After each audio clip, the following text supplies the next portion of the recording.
إن الحمد لله نحمده ونستعينه ونستغفره ونعوذ بالله من شرور أنفسنا وسيئات أعمالنا من يهده الله فلا مضل له ومن يضلل فلا هادي له وأشهد أن لا إله إلا الله وأشهد أن محمدا عبده ورسوله. السلام عليكم ورحمة الله. السلام عليكم ورحمة الله. وعليكم السلام.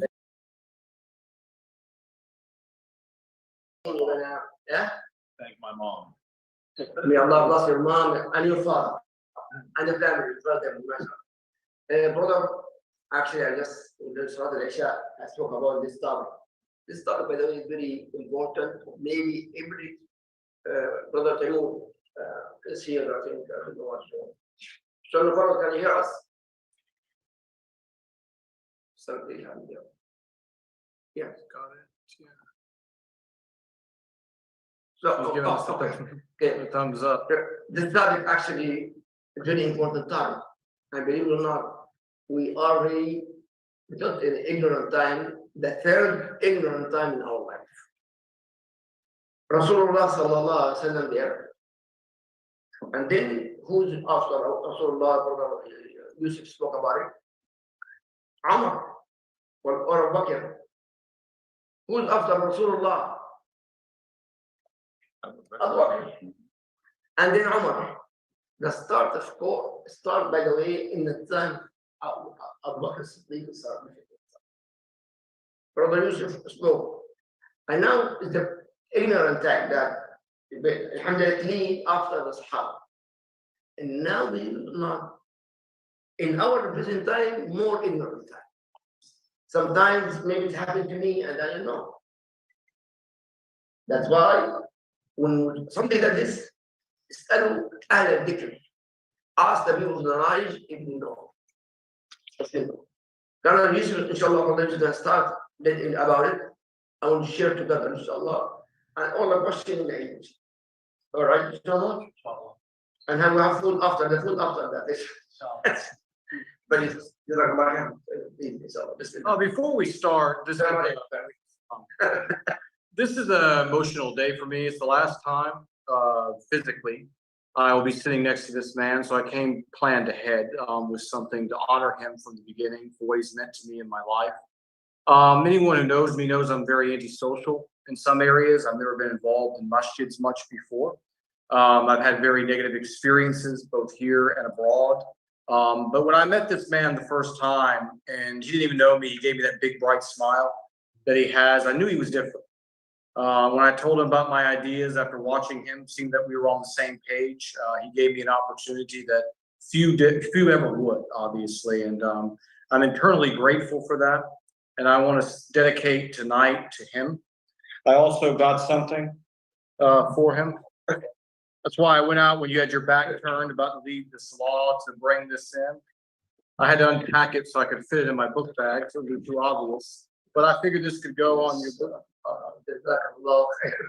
Because we talked about Masjid Al-Aqsa and the liberation, inshallah, and how much it was near and dear to his heart, so he could have a piece of Masjid Al-Aqsa at all times until that great day comes, and we know it will, inshallah, sooner rather than later.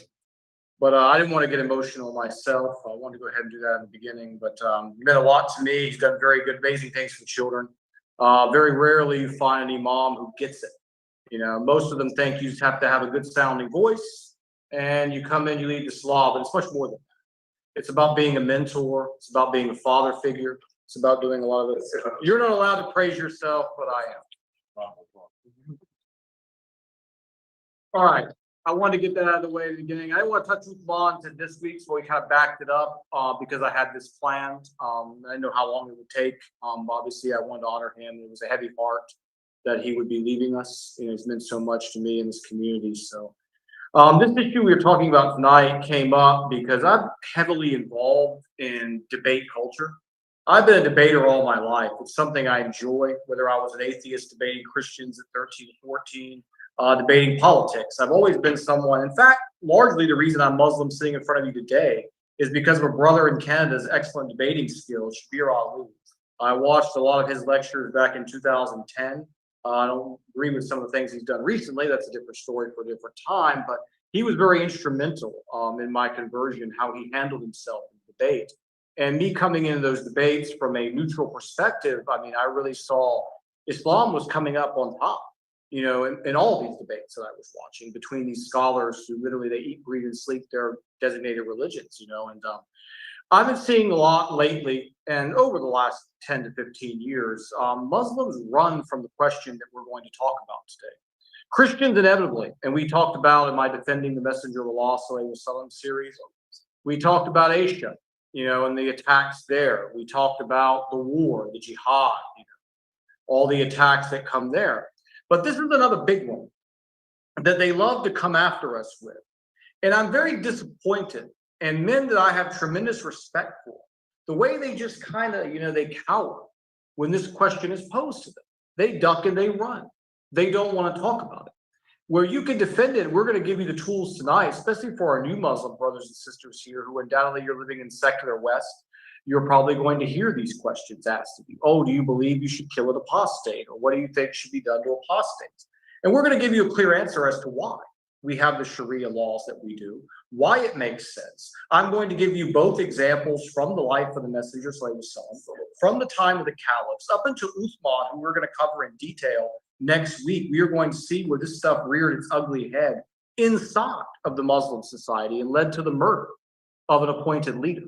We are going to see how bad this stuff can go if it's not contained early on. So why is Allah subhanahu wa ta'ala, through his last and final messenger, our beloved Nabi Muhammad sallallahu alaihi wasallam, so strict on this? And we are going to outline all of those arguments today. And I want you, when they come to you and they say to you, oh, you believe you should do this to an apostate? You say, yeah. And you have and you want to know why. You have it here. Let's do this, you know, intelligently. Let's do this dignified and civilized. But we are going to break it down for you tonight. What is an apostate? You know, first and foremost, for those of you who are new, an apostate is someone who has converted to Islam, who has taken the Shahada, and has basically deviated or left the religion. Now, when you are in the West, this would seem like, so what? It's no big deal, right? I was telling Sheikh Ibrahim before the session tonight, I knew a girl in high school. She changed her religion 4 times in a month. She was a Buddhist, then she became a Wiccan, then she became some other, they worship the woman, you know, as some kind of a deity. And I mean, it's just all over the place. And it was like a garment. It was like going to the mall and buying a new chain. Look at me, I'm this today. So when religion is so cheap, you know, obviously when someone says to you that this is a very serious matter, they're going to look at you, that's crazy. You're some kind of fanatic. Because that's how they've always been taught to see basically God and to see religion, to see morality and righteousness. When you were taught multiculturalism, which we're going to talk about later today, the main premise of multiculturalism is that some cultures are not better than others. They're all equal. So a culture that sacrifices human beings on the top of a pyramid to a sun god is equal to a culture that believes in Allah subhanahu wa ta'ala and treating all human beings of all races, colors, and creeds equally. It's not equal. You know, it is not. And this is the main premise. And we're going to come back to multiculturalism later. Multiculturalism does not work. It has never worked. We've had in Islam, multiracial societies have prospered, but we all had one culture. We had an Islamic culture. So we're going to come to that, you know, a little bit later on and go into the details of why this is such an important matter and how multiculturalism tears the fabric of a society apart. So what is the Sharia stand on this? I think most of you probably already know. For those of you who are new, share one of the most famous hadiths. This hadith is found in Sahih Bukhari 983:17, as well as Sahih Muslim 16, hadith number 4152. This hadith is repeated multiple times. It has a sound chain of narration. It's in both of our most top, you know, hadith collections. The blood of a Muslim who confesses that none has the right to be worshipped but Allah, and that I am the messenger or apostle of Allah, cannot be shed except in 3 cases. Qiyas for murder. So we all know, everybody familiar with that? What exactly that means? You want to elaborate? For murder. To kill a person without right. Yeah. And actually, mass massacres in Muslim all over the world.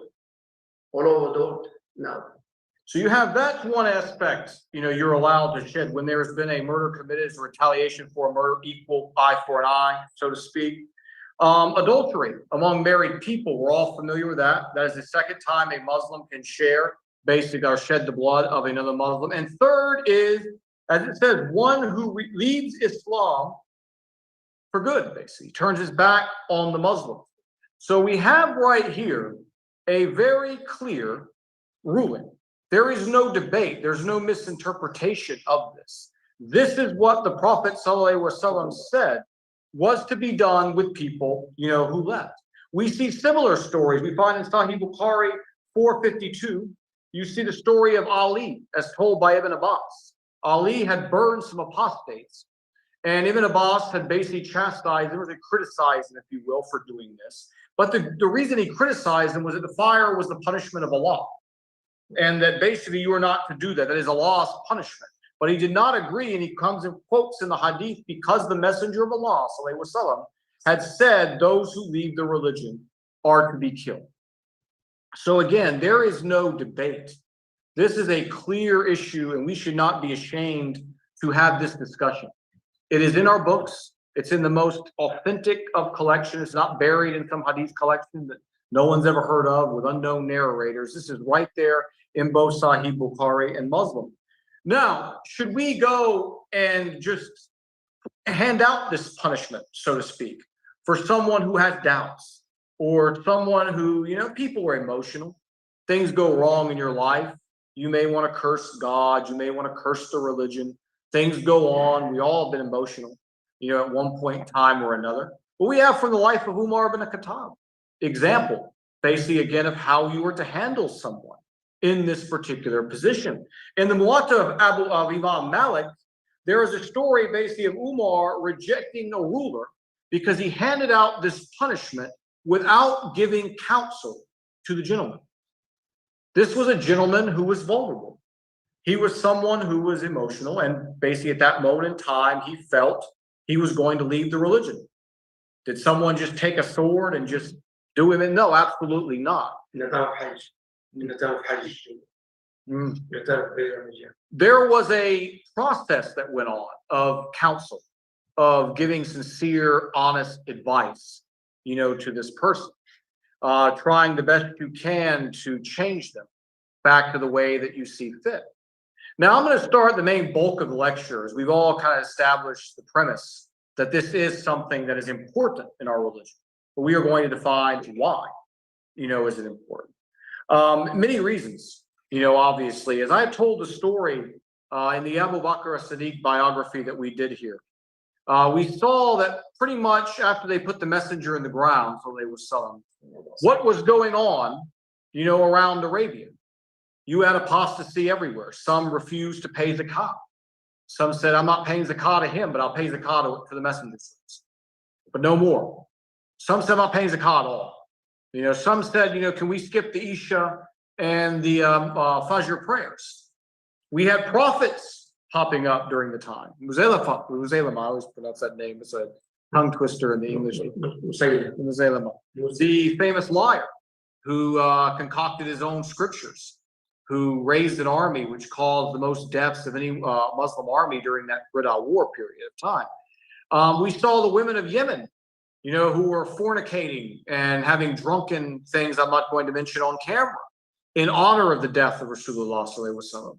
So we ask ourselves again, who are these people? Why are they leaving? Why would someone leave Islam? Is Allah subhanahu wa ta'ala unreasonable? Are the things that he asks us to do that daunting? Pray 5 times a day. Don't steal. We'll talk about that in a minute. Don't kill. Don't commit adultery. Don't blaspheme the messenger, sallallahu alaihi wasallam. Follow righteous rulers. I mean, is Allah subhanahu wa ta'ala asking us to go and clean the bathroom floor with a toothpick like the United States military does in boot camp? I mean, I don't think these things are very strict, that we're being asked. We're asked to do sensible things that make the society better, that make your life, better. So if someone wants to leave that, the only choice you're going to see is they are going to go and they are going to engage in their desires pretty much. And I'm going to outline stories of several of those individuals later where you can see a clear picture, just like you can see from the ones in the widow. You see, I don't want to pay the money. I don't want my wealth to be donated to people who need it. I don't want to pray those 2 prayers because I want to sleep at night and I want to sleep in the morning. I don't want this. I don't want that. It was all about their desires. The reason they were leaving Islam. If you allow one bad apple, we have a saying in English, one bad apple spoils the bunch. You have one bad member of the community, it multiplies. You have then 2 bad members of the community. Those 2 can multiply and form 4 bad members of the community. And all of a sudden, you've got just deviancy, everywhere, widespread. This is why this is such an important topic. We are seeing now in Muslim countries, things that were unheard of 4 years ago even are going on now. I mean, I was shocked when we were talking a couple of weeks ago about what's going on in the GCC region, nowadays, the festivals that they are having over there and the events that they are having, the openness that's being encouraged over there. You've got atheists running podcasts now inside of Saudi Arabia, and they're not being criticized by the government or being taken down. But you have Muslim conservative people who are doing podcasts critical of the music and the entertainment that's being brought, and they're being censored in 2 seconds. So you're seeing, what's been going on here in this country for quite some time, where that type of behavior is promoted, magnified, it's given a platform where if you oppose it, you're the one who's censored. You are the one who is shut down. Again, 1 bad apple, 2 bad apples, 4, 8, millions, and all of a sudden you don't have anything that's recognizable anymore. Just in a matter of 40 years, in my lifetime, I'm 44 years old, what I have seen them do to a Christian country with these same tactics. How now it's unrecognizable, this country, here in 2023 to what it was when I was born in 1979. Unrecognizable from a moral standpoint. So, why is it important? Again, cohesion, keeping the community together. Islam has had a success and a track record as a religion that no other religion can say. Islam brought people from all over the world together under the same banner. You had people in the Muslim armies from the darkest parts of Africa, from the whitest parts of Europe, from the Far East, to Bedouins who lived in the, scavenged in the desert for resources. All these people came together as brothers. You've never seen that, in any other religion. You look at the makeup of what we have here today in the masjid.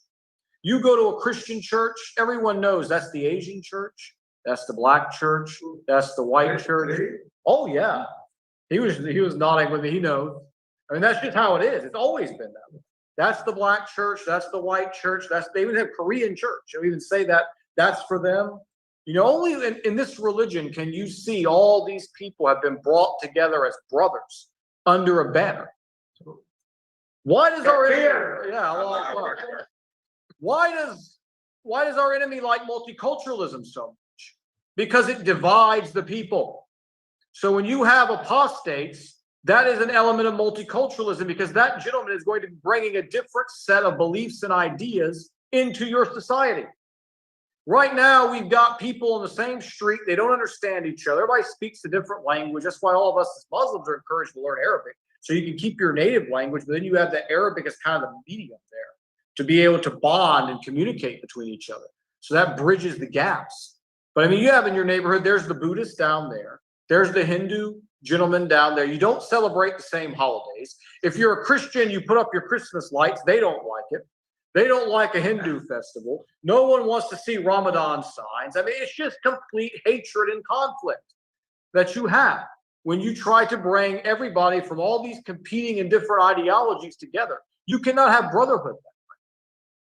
Because when push comes to shove and you want to have a ruling or you want to have something done for your community, they're coming from different places and different motivations. So one of the main reasons I cited that apostasy is such an important issue is because it prevents us from falling into multiculturalism. Because it keeps Islam front and center in everybody's life. We always have something in common. We're always going to celebrate Ramadan together. We're always fasting at the same time. We have the same heroes. We have the same agenda for our children. We have the same moral code. and all of those things. So that's one big reason as well. The second one I'm going to talk about is the fitness that we have seen in the past. Next week, we are going to go, and I concluded my Umar lecture when I said it was the last of the golden age. And after the death of Umar ibn Khattab is when everything started to fall apart. You had a gentleman that went by the name of Ibn Saba. I'm sure you're very familiar, a Yemeni Jewish convert who was responsible for what we are going to talk about in the life and times of Uthman ibn Affan that led ultimately to his martyrdom, where these thugs stormed his house and stabbed him to death with his wife and family, on the inside. One of the tragic days, in Islamic history. Please give attention. The Sabbath, one from Yemen, the Jewish number one. Now the Shia, right now, they celebrate the day he died. When he killed Umar. He killed Umar ibn Khattab. And now we make the Shia make a celebration for him. That's that's the other gentleman. Ibn Saba was the one who basically was spreading he's basically the founder of Shiism. He was part of glorifying Ali and making Ali to kind of God. I understand. Ibn Saba, and now the Shia make a celebration for him like last week. Last week, they make a celebration for him. That means the Shia consider that person as like a prophet. Oh yeah, I thought you were saying because he was without him, I don't think we have the fitna of Sunni and Shia to this day. Yes. He is the father of this. Because part of what they do is they infiltrate. They do this now in every country that they work in. This is how they do their business. They get inside and then they start division and they divide the people, and the people who are divided are easy to conquer. I mean, without this gentleman, he's the one that first started the Ali being on a pedestal of godhood. You can almost argue in some of these circles. All came back from him. So you have an example here of what one man, one apostate with a mission and resources can accomplish. You have to just destroy this type of stuff as soon as you find it, or it's going to grow. We're still talking about this 1,400 years after the fact. It's still going on. You still have Sunni Shia. You still have the conflicts. You still have the celebrations like the brother was talking about. We went through it with Umar. They had a shrine to the gentleman, the thug who killed Umar ibn Khattab. They had to close it because Al-Azhar in Egypt finally put pressure on Iran to stop letting them have festivals there. But still to this day, we are caught up in this stuff, so you have that example. You have obviously the Ridda Wars, which we went over in depth and went over highlighted here as well. And then now you're having it with all of these, we call them compassionate imams. These are the new imams. You find them on YouTube. There was an imam recently, he said that women and men should do wudu together in the same room. And he said that your fiqh doesn't matter. Follow whatever you want. And you'll find they'll say some nice things in the beginning, and then all of a sudden they set you up for that shot. After they built up your trust, here it comes. Oh, you don't have to follow any of the rules. It's over. I mean, you just follow Allah subhanahu wa ta'ala, done deal. And that's how they get it. It's not always as clear as someone coming out and blaspheming the Messenger sallallahu alaihi wasallam or saying, I don't believe in Allah subhanahu wa ta'ala. It's usually inside. Slow, subtle changes. This guy is a god. This guy you can pray to. Visit the grave of this. And you had something you said you wanted to share earlier about the graves and what's going on now with that. Actually, if you go to Egypt, for example, go to where the cave, the message called Masjid al-Hussein. Hussein Ali ibn Abi Talib radiallahu anhu. And they consider the masjid, the head of Ali Hussein, the son of Ali, died there. The head of there. Believe it or not, the Egyptian, the Muslims, not the Shia, not the Shia. Shia worse than that. The Muslim, they go visit the grave. Not only that, the grave like this. What they do in the grave, the people they consider themselves Sunnah. Following the Sunnah, they make 7 tawaf, 7 round, 7 times. And they speak to the grave. They speak to the grave I'm talking about millions of Egyptians doing that. Down to the grave. They make kufr. Plus, you go to area called Tant, the city called Tant city. Also, one of the righteous people died. They also they celebrate that area. Zainab, the daughter or the granddaughter of Rasulullah in Egypt, grave also. The key, many graves in the Muslim world, except in Palestine. Many Muslim world, they worship, the people go to the grave, they ask the grave for their dua to speak to Allah subhanahu wa ta'ala. By the way, until now this is happening. But in Palestine, in my city is that, especially in all Palestine, they stopped that completely. All this grave, they destroyed it completely. No one allowed to do that, alhamdulillah. The only city in Palestine only doing that, but not in the Muslim world. May Allah protect us. But my point, we go to the graveyards to visit, not to ask dua for them to make dua for us. We make dua for them. What is the dua? Some people go to the grave, Surah Al-Fatiha, Surah Yasin, Surah Al-Waqa, Surah. Nothing, no surah. You visit the grave if you want to, and Assalamu alaikum wa rahmatullah. I make dua for them. May Allah maghfir us, whatever Rahman is. Nothing else. There is no Quran to the graveyards. May Allah protect us. Ameen. And the shaitan, again, is going to get you to disbelieve in stages. Some people go right for the big one, right for the beginning. But one of the things is deifying human beings. That's one of the first ways, the first steps, is the person is an intermediary. Then after that, he becomes some kind of a saint, like a semi-angel, status in some religions. Then we see what happens with Christianity, where he becomes almost God in the flesh. The human being becomes deified in that. Then you have, after that, you have the progression to, well, I don't really have to follow him. I just have to believe in God. That's where you found Christianity. We're going to come to that in a minute here, where I don't have to follow anything. All I have to do is accept this, and then I can live my life as I want without any kind of, like consequences or requirements or anything. Then that step leads to just, there ain't no God. And it's just progression, one down the line. And that's why the grave worship, one guy asked me one time, he said, why is the grave thing such a big deal to you guys? And I said, it's about a progression. It's something that, for one, it's nonsensical, because Allah subhanahu wa ta'ala is very clear. You go to him. This thing you see in the Catholic Church where you go to the priest and you confess your sins to a man. Can God not hear me confess? Does that man, have a barrier in his office where Allah subhanahu wa ta'ala can't see him there? So he's got to go after that confessional and talk to God for me? Is that what kind of God we have? Or do we have an all-powerful God that sees every action I know, thinks every thought in my head, knows what I'm thinking before I'm going to think it, obviously. And it's a progression. And he said they start praying to that grave. Then those people become saints. They get sainthood. You see this in some Catholic sects.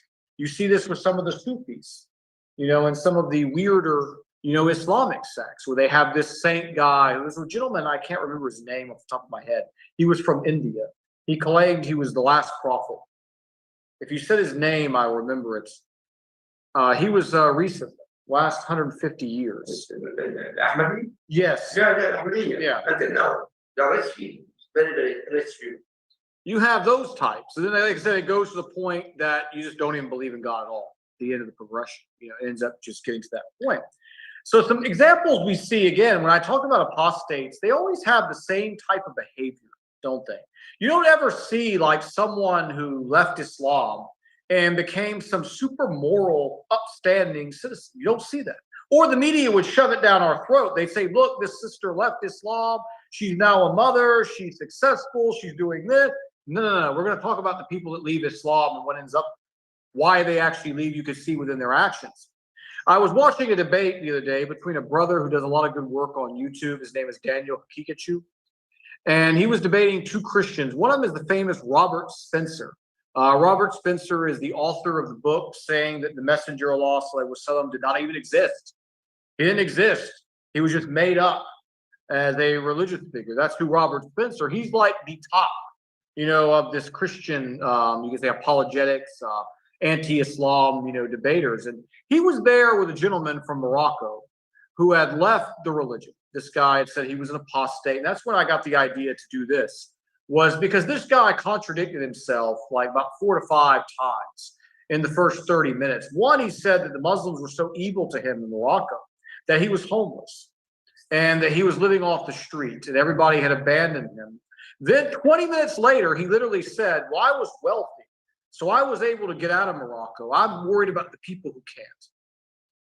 So which one is it? Were you poor living on the streets because you're treated so badly by your family? Or were you the wealthy guy you said that was able to pay your own way out? But he said something that was very telltale between the two contradictions there, was that he heard about the story of Jesus. And he said, I was just mesmerized, I'm paraphrasing. I was mesmerized by it because he did away with the law, which actually he's not too familiar with his New Testament. It was Paul that did that. Jesus actually says in several of the Gospels, he was here to affirm the Torah law, to validate it. It was Paul later who changed the Christian law. But he goes on to say, basically, I don't have to follow anything. I mean, I love this religion. Jesus paid the price for me so I can go and commit sin after sin after sin. I don't have to worry about any consequence. This place is great. I like it. And that's pretty much what he said, but he said it in professional terms. How much more compassionate this religion was than Islam. It didn't focus on punishments and things of the sort. So I can just do whatever I want. So right here you have an example again why this gentleman left Islam. He didn't say I left Islam because I found so much more depth in Christianity. I found so much more brotherhood or harmony in the Christian text. He didn't say no, because it's not there. He said, I just simply want to do whatever I want to do. I want to follow my desires. And Jesus paid the price for me to be the sinner that I am. And I have no shame in it. I can do whatever I want. And that was, again, what we find here as a driving force. There was a thing the other day, and it was saddening to me, but I know why, that how many Muslim youth now are converting to Christianity. It's never been higher, unfortunately. And this is a large of the selling point, unfortunately, is this reason here. I mean, I can show up at church one day a week. I mean, I've even had men tell me they go to church to pick up women. I mean, it's like it's a social thing. It's much easier there. It's much easier there. Yeah. Who's Paul? I'll talk about this later. Yeah, I mean, it's like we come to the masjid. I don't think any brothers here come to the masjid with the intent of meeting a woman, much less picking them up. Obviously, God forbid. We come here to worship Allah subhanahu wa ta'ala and become a better person. But their whole religion is about socializing, being festive and singing songs and very little commitment. You ask the Christian basic premises, they have no clue where they even are found in their own books, if they're even in there. So it's a very, very easy religion. Allah subhanahu wa ta'ala is very demanding of us as Muslims, but that makes us the best people we possibly can be. So you see again why this gentleman deviated. There's the famous, and this is a story that really shows it more even than this gentleman. There was the woman named Rahaf Muhammad. If anyone here has heard that name, back in, I think it was 2019 or 18, this woman got national headlines, international headlines, because she was tired of the female oppression that was going on in Saudi Arabia. She snuck out of the country, she ran away, and she came to Canada. And she basically just scalded Islam any chance she got. It was anti-woman. She didn't feel like she was a real woman there. They made her hate herself. And you look at this woman's life now. She is an OnlyFans model. She's doing things that I will not say on camera out of respect to the ladies and children, but they are not nice things. Needless to say, I think we know what goes on OnlyFans, most of us adults here. She's had a child out of wedlock. And it was such a bad situation that she gave a DNA test to a man. This was in the courts in Canada. And this man failed the DNA test, which means it had been more than one man that month. And she does videos online where, I mean, it's basically all there, for you to see. And she says this is what makes her a woman. She's proud of the new her. You'll hear this all the time. And of course, the Canadian media is more than happy to say she's liberated. Islam chained her to the kitchen sink. Now she's a free and liberated woman. I guarantee you, and God willing, she'll change and go back. Inshallah, we always want the best for people. But I have a tragedy is going to end in this story. It's going to be a drug overdose. It's going to be something, or other that is going to take this woman down a dark path that she's already down. And you find, again, example of why this famous individual apostatized. Why she left? She wanted to follow her desires, and she wanted to go into pornography. It's as simple as that. It was not, again, if it was really about female oppression and not wearing the hijab or the niqab, you would have found her marrying a nice Christian man or something in the West and settling down and having a family. But that's absolutely not the case. That's not what happened at all. So again, you see the story of an apostate, like we talked, it goes all the way back to Abu Bakr Siddiq. Same behaviors, exact same things. Nothing has changed. Only the technology and the way that we live. Everything is exactly the same. These are people that just are following their desires. And we cannot allow it, to spread within our ummah. It will cause fitna. It will cause division. It will slowly bring down particularly young and vulnerable people. Do you have anything you wanted to add real quick? I want to take a drink right quick.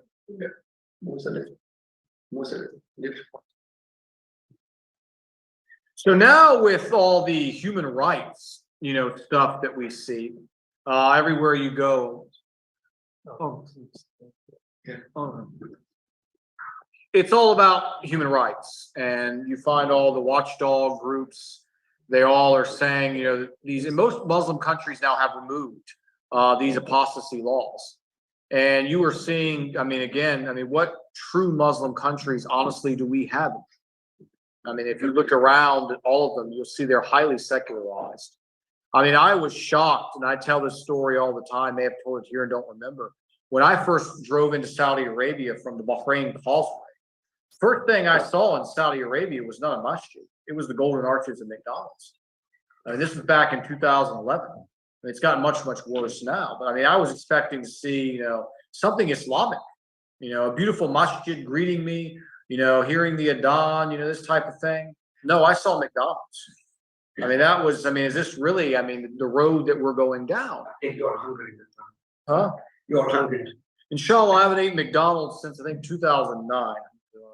I've had some other junk food between then, but I've always, after I heard about the pink slime and the soaking the meat in ammonia, that was enough for me to stay away from it, kill my body other ways, like Wendy's or Burger King. I usually eat those, but there's a thing now going on there, going back to what I was talking about with multiculturalism, was that when I first moved to Saudi, one of the things I loved so much was that you could open the window when it was like wintertime. It's actually like the weather's nice there. It's not going to burn you alive.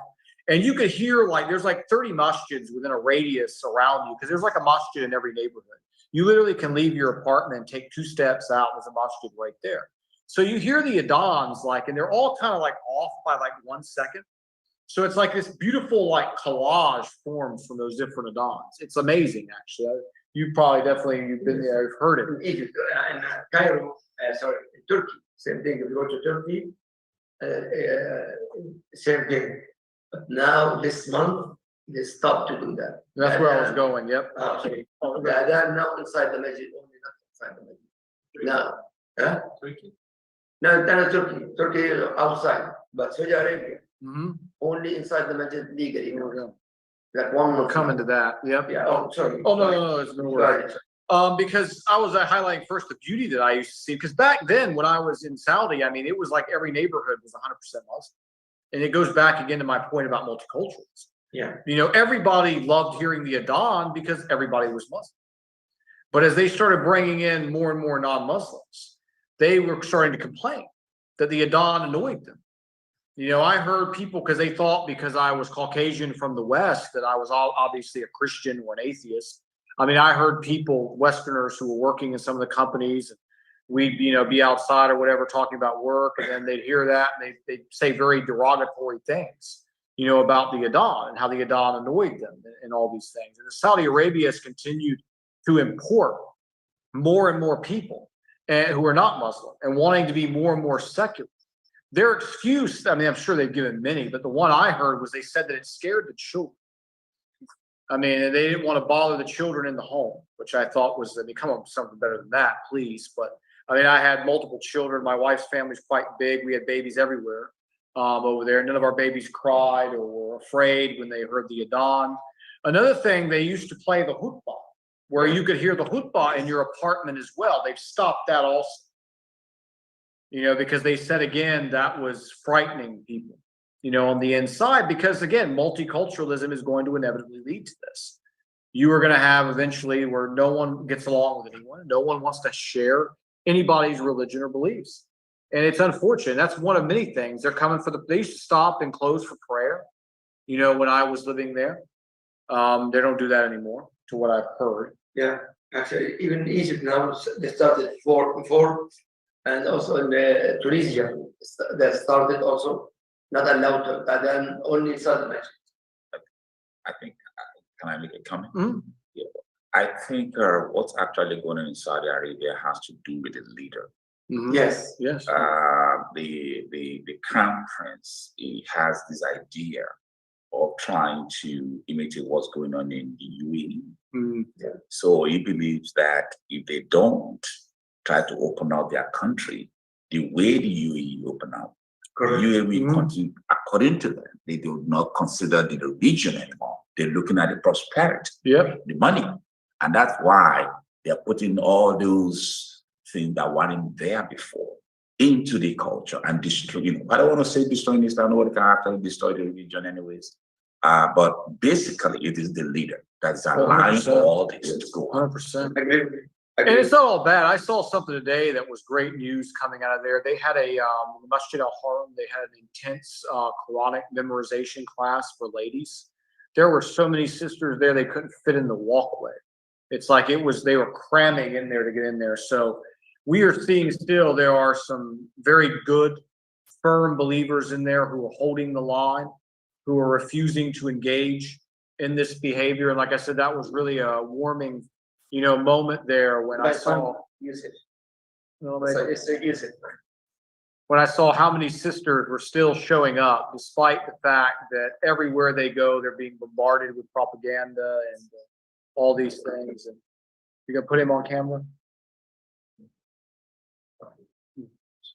Oh, no, it's Youssef. Stefan. So, yeah, we'll kind of wrap it up. We're talking about the human rights. And again, when we Muslims debate and argue, like I said, my opening monologue there about how the Christians will attack on this issue, they are coming at it from a place, again, that religion is cheap. It has no meaning. But as I've shown tonight, or inshallah, I hope I've shown tonight, religion is everything. Not only is it about the akhirah, you know, your afterlife, it's about brotherhood among your fellow man. It's about the way that the society's run. It's about the way a governor governs. It's about the way you eat, the way you sleep, the way you greet someone. It's much, much more than what I do to go try to pick up women on a Sunday afternoon, like I mentioned, you know, earlier with the Christian churches, what they're doing there. It's a totality. It is a whole entire way of life, you know. And when you allow one deviant, that's why Allah subhanahu wa ta'ala made the punishment what he was to his last and final messenger, our Nabi Muhammad sallallahu alaihi wasallam. Why we have it that way? You know, it has to be. You know, because again, one deviant, I said, becomes 2, becomes 4, becomes 16, becomes 1,000. And all of a sudden, you know, we're asking ourselves what happened. And as we get, unfortunately, into the life of Uthman ibn Affan, towards the tail end of it, we are going to see what Ibn Saba was able to accomplish. And like I pointed out, 1,400 years later, we are still dealing with that fitna of that apostasy that happened long, long ago. In fact, this is a real serious problem. Sister Layla, you are there? Sister Layla? Yes? Oh, okay, she's saying it for her. She spoke about very, very important topic. Al-wala wal-bara. Al-wala wal-bara is very important to understand this, very important.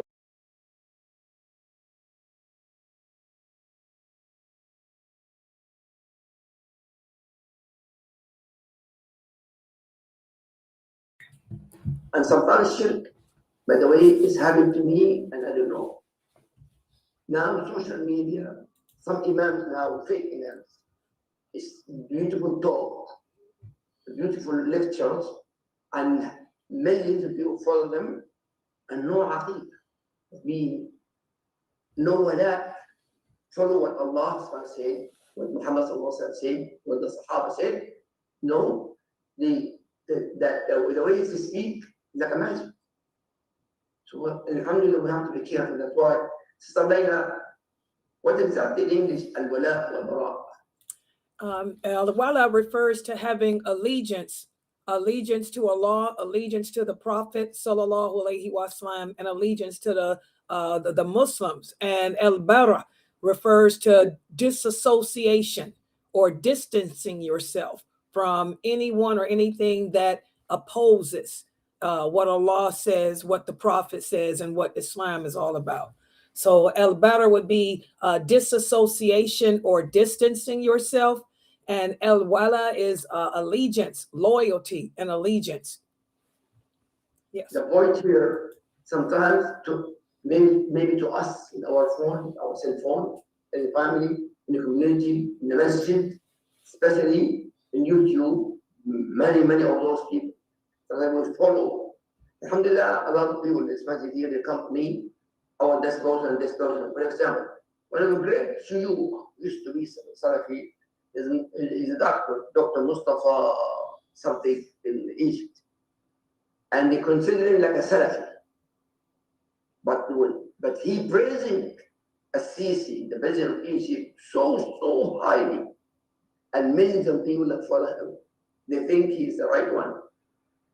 But he speaks very eloquent, very sweet and talk, like Shaitan speak, not Shaykh speak, with knowledge. So we have to be careful with that. Inshallah, one day, inshallah, we can speak about more details about this, inshallah. The shaitan will never come to you with ugliness. He always comes to you with beauty. Yeah, but always. You go to Sunnahfollowers, by the way, Sunnahfollowers, Sister Layla, what time the time you spoke about Sunnahfollowers and about Wala Bra in your lecture? Because I heard it when I came to the masjid, I heard you speak about it. Yeah, that's every day. You have a series to lecture about this? Yes, that's women. Yes, that's every day at 6 p.m. Eastern Standard Time. Eastern time at 6 o'clock. Go to a lecture in the past lectures and listen to the lecture 6 o'clock. Sunnahfollowers.com or LaylaNasir.com in the Facebook. Listen to that. And I heard actually many times I heard very important to listen al-wala wal-bara. Please, it's very important, especially for all my respect the new Muslims. So 6 o'clock says Layla again. I will text you the lecture, inshallah. Here's the data, inshallah. Once you know what the Prophet ﷺ, Allah subhanahu wa ta'ala wanted you, it's impossible for them to work their deviant magic, if you will, on. Once you have sound core principles and knowledge, they try these techniques. That's why I always, tell my friends, I spot them a mile away. Like this guy I was talking about earlier. I watched him a little bit, okay, and you feel him out. There it is. You know what's up. He sets it up. He'll come with nice things, beautiful speech, as the Imam said, and then here's the deviancy. Yeah. And if you know sound knowledge, you know where it's not coming from any place. It's not coming from a place of knowledge. If you notice last Jum'ah, I was actually in a conference in Houston, Texas, conference. Thousands of imams came from different world, from America, Australia, Canada, imams, all of imams. In the cafeteria, both parties, some people supported the birthday of Rasulullah, some people against it. But I was talking about Khutbah al-Jum'ah, but the problem, even imams in the United States of America and Canada speak about the Mawlid, the birthday of Rasulullah, and make celebration. Great people who love to listen to them. In the day of the 12th of Rabi' al-Awwal, yesterday, they make a beautiful song and they convince and make a Eid. In fact, the scary part, that's al-wala wal-bara. In the Middle East, in Egypt, for example, in Palestine, in 12th of Rabi' al-Awwal is holiday, like Eid al-Adha and Eid al-Fitr. In Africa, the same thing. In Africa too. They do celebrate. In Morocco also. In fact, there's a national holiday. That's a national holiday. In Jordan, huh? That's true. No school. Yeah, that's me. That's what's very important. And wala wara, understand the meaning shahada, true shahada, and to understand from the shirk and a lot of work done is a holiday. That's not Eid. Rasulullah صلى الله عليه وسلم قال الحديث صحيح البخاري ومسلم يعني عيدان عيد الأضحى وعيد الفطر. There's no other third Eid. The birthday of imagine I hope the Jum'ah yesterday said Rasulullah sallallahu Rasulullah sallallahu he died 12 for that. He died. We're supposed to be sad in that day, not dancing. My family in Palestine. Oh, birthday. Then, of course, I have to give a big lecture for my family, the tribe in Gaza. I give a huge lecture about it and talk. It's a shame. You are Mujahideen. You are in a war, 24 hours, war. If you die like this, it's a disaster. That's the wala. It's very important to understand this. Inshallah, soon we're going to speak more about that. Maybe. Okay. Sunnahfollowers, any question? Sunnahfollowers, any question? Sunnahfollowers. Or Sunnahfollowers. Sunnahfollowers actually very important. 24 hours. Yes. Especially the one in charge, Sister Layla Nasida, is a female, and it's called MashaAllah. I'm not raising her, say the truth. And please tell your mom and sister also to follow Sunnahfollowers.com. Sunnahfollowers.com. Sister Layla. Yes, we have a question from one of the men here. He says, so what's the difference between an apostate and a kafir? From starters, the apostate is someone who basically had, as we said, has taken the shahada at one point, was born into Islam, who is a Muslim, who has practiced, who's prayed, who's been a member of the community. Now, when you become an apostate at that point, you are a kafir. I mean, if you have not, after all counseling attempts have been done, as we talked about earlier, you have still continued in disbelief. At that point, you're a kafir also. So you're an apostate who's also a kafir. But most kafirs, and we use that word mostly, so correct me if I'm wrong, usually it refers to someone who's directly against the religion, from the beginning, someone who doesn't believe. But I believe, from my definition or interpretation of it, that you are a kafir once you become an apostate, like you had mentioned a couple of weeks ago about a gentleman with praying over his dead body because he abandoned the salah. Yeah. And if you abandon the salah, you basically apostatize and you're a kafir because you're stating that Allah subhanahu wa ta'ala's prayers don't mean anything. You don't have to do it. So you're just disobeying God, basically. I don't believe in God, so I don't have to follow him. There is a minor issue here. Kafir is not already not believing in Allah, not believing in Quran, not believing in Muhammad sallallahu alaihi wasallam. That's the kafir. Regardless, Jewish, Christian, Buddhist, or whatever you want. But what is it? When he already Muslim and he believes Ashhadu an la ilaha illallah and he denies that. That's why if we have a Muslim country, and by the way, give me attention, there's no Muslim country in present time, not even Saudi Arabia. Not even Saudi Arabia.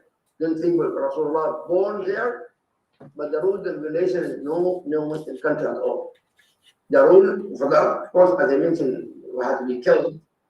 Of course, the ulama, Abu Hanifa, and the Shafi'i, there's no maybe 3 days to repent. And Malik is said giving 6 days, 7 days and so on. But the issue is not now. We can't say anything. But no, there's a difference between kafir is already clear. But Ridda and Mushri when here, believe in Islam and he denies. And he starts to speak about Islam is worse. But there is no Muslim country in present time allow that. That means there is no Muslim leader follow what Allah said and Muhammad also said. Period. Especially with riba, Africa. talking about riba, the usury that goes on there, Yeah. obviously. Many punishments. things. 9 point. Oh, wait a minute. Hold on, I got people on the mic. Hold on. I got it. Yes, anyone want them? I have one from here. Here? Oh, yes. Sorry. Well, mine will be more of a comment, and then because I hardly do this. I know I'm supposed to be doing. What do I mean by that? Staying back after Shy, and Saturdays coming for lectures, both here and in Florida. I stayed for a couple of months, but I'm so glad that I stayed back today. Alhamdulillah, hopefully I will find time to join more. I'm supposed to be doing more. I'm happy I can see Fajr and Sunday Isha. I'm happy. My comments were directed to the young Muslims that are here. Listen carefully. And I will say this from... Hold on. Sunnahfollower, can you hear that? Yes, we can hear him. Please, again. So my comment is going to be to the young Muslims that are here. And this is from experience of another young Muslim lady from South Africa that came to this country about 16 years ago. And because our lecturer was talking about what multiculturalism is doing to Islam. This lady came from a Muslim family, and she used to pray. She was living in Myrtle Beach. Friends were pharmacists, were working for the same company, and we used to, do things together. Ramadan and everything. Then she moved to upstate New York, and she started mixing with those that are not Muslims. Everything went down. Went down to the extent that, well, of course, she gives money. She gives money out to people she doesn't know in Africa. I'm talking about during Ramadan, $500, $1,000 to feed people. She does that. But she doesn't pray anymore. And what happened? Sometimes in February of this year, she went on a cruise, and then she was just coming back from the cruise, and then the last day, supposed to go back to where she stays in Lakeland, she fainted and collapsed. Yeah. And she was rushed to Miami Hospital, and they found E. coli in her blood, and she couldn't talk for a couple of days. 5 days, she almost died. Now, and then when she survived that, then they moved her she came back home, and then she got another ulcer. She went for another surgery. She almost, I remember it. But now I have to let her know that the only reason why you are alive is for you to go back to your religion. Yes.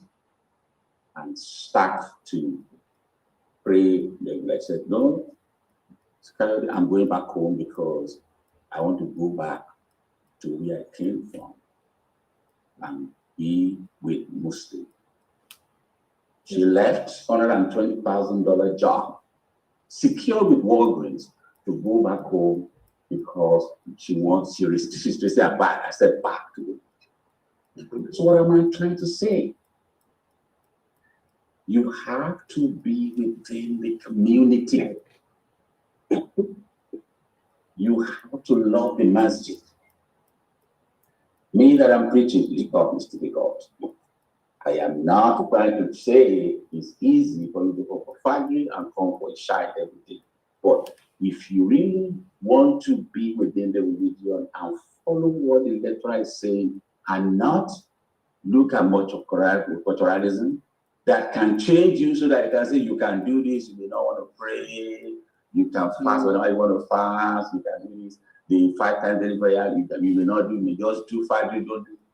You have to stay within the community and be friends with fellow Muslims. So they are welcome. They are here now. That is number one. Number two, you have to find a way to study and learn about the religion. The only person that can teach you about religion is yourself. The books are there. You can ask questions. Whatever you don't understand, ask. I'll tell you what happened between me and the man. I came for the first day. I came for prayer. I was done in because I was part and parcel of those that built this masjid from the scratch till where we are. As the man said, "Oh, roll up your trousers." I said, "Why should I do that? Because nobody has ever asked me to do that." I'm like, "Why do I have to do that?" I said, "Okay," but I didn't do it. I called my brother back home, and I said, "I went to the masjid last night. The imam said that I should roll up my trousers. Why?" And I did not. My brother said, "Wait a minute. The reason why he asked you to roll up your trousers was because your trousers may gather dust or dirt, and he doesn't want you to invalidate your prayer. That was why he said you should roll up your trousers. So when next you do that, is make sure you." So you see, you have to ask questions and be educated. Mix with Muslim women, Muslim girls, because that's also very important. If you have a spouse that is not a Muslim, I am telling you, it's a very huge task for me to remove it. I married a Christian. She's still a Christian. Despite the fact that I spent a lot of money to send her for Hajj in 2011. She came back, and to be honest, everything she went there to ask Allah, Allah gave it to her. Because as I said, she doesn't have a child. She looked for a child for years, never. She went back, she said, "Oh, they said, oh, when I go to Kaaba, I will be, all prayers are answered." I said, "Yes, it's true. If you want to go." "Okay, how much was it?" I paid about $11,000 to send her back. And she went. She has 3 voicemails. And we spent so much money at the Southeastern Healthcare Facility in Charleston. More than $40,000 tied everything before she But if you went for her, so you are the architect of your own good Muslim. So maybe you want to know the story afterwards. Yeah, I'll do that. Okay, so yeah, go ahead. So the last question because the time is Yes. Well, What is that question? he asked about being haram to celebrate opposite religions' holidays.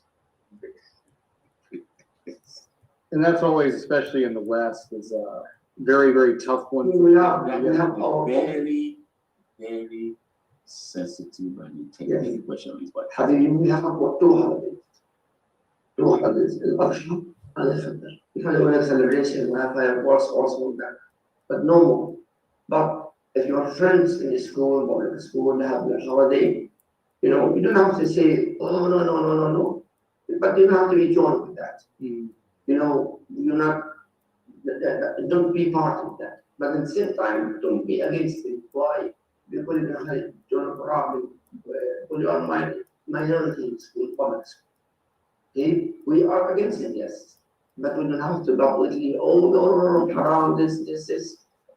We know what haram. And that's about what we talked about in Ramadan this past year. We weren't doing videos online during that time. Was trying to make Ramadan fun for the kids. Exactly. By having fireworks and games. We didn't do awesome for the kids. Okay, well, I would love to see more about it. Inshallah, that time is very tough. أسأل الله العظيم رب العالمين أن يجمعنا جميعا مع رسول الله صلى الله عليه وسلم.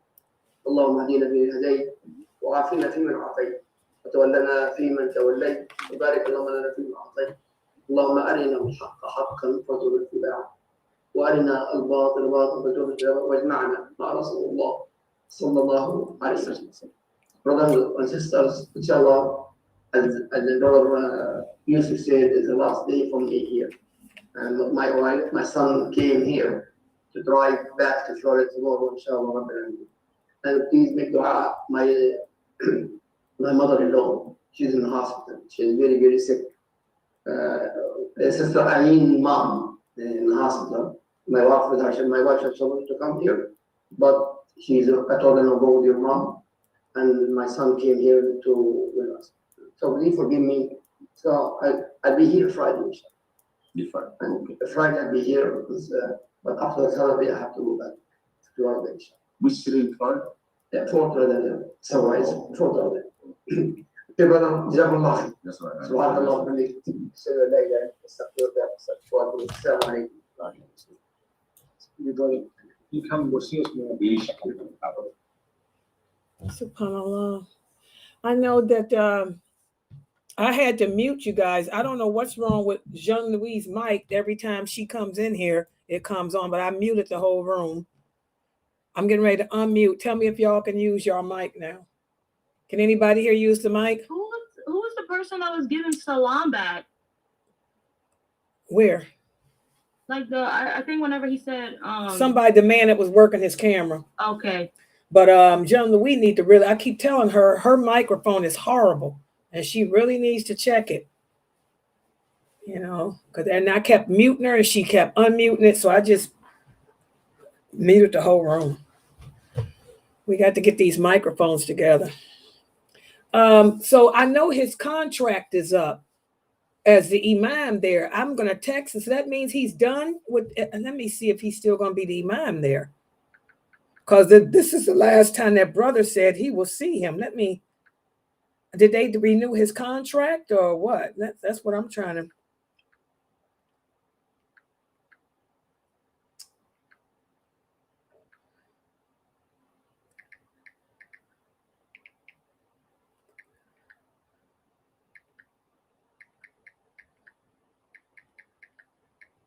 His contract is up.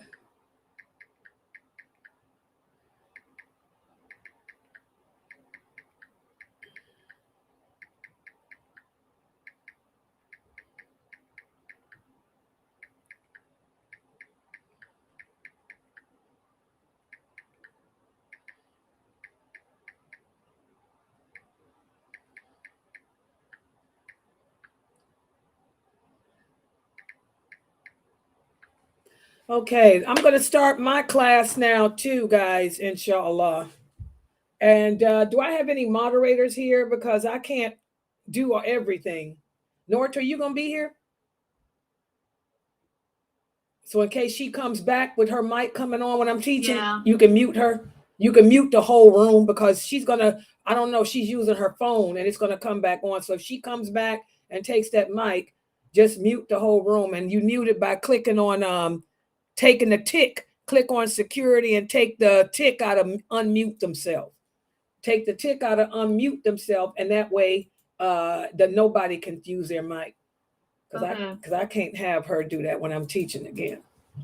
Okay, guys, let me get set up for my class. Hold on.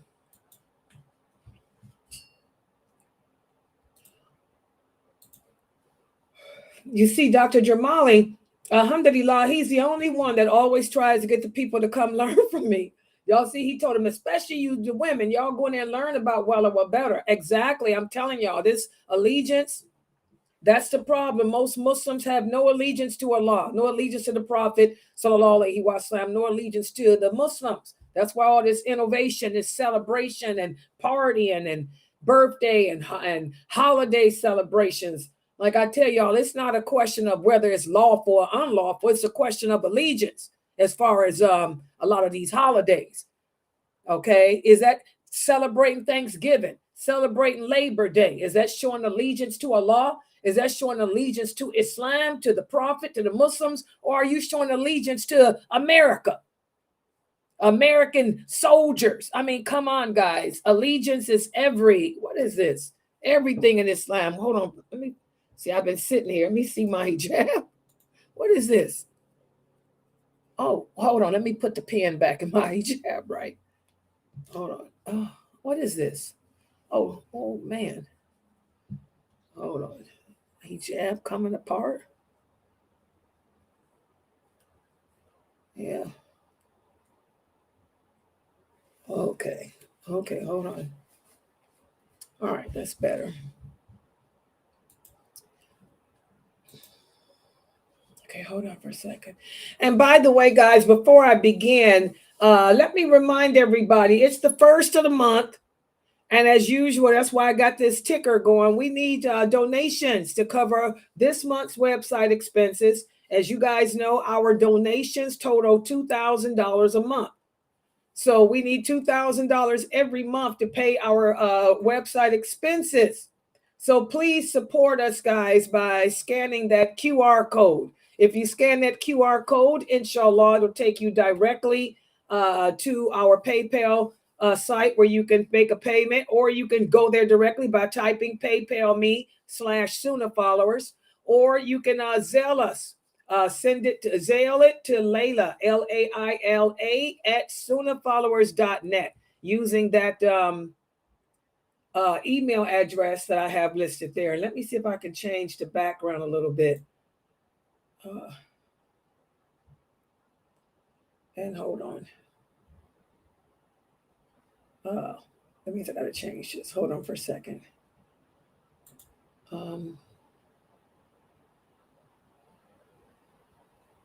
Okay.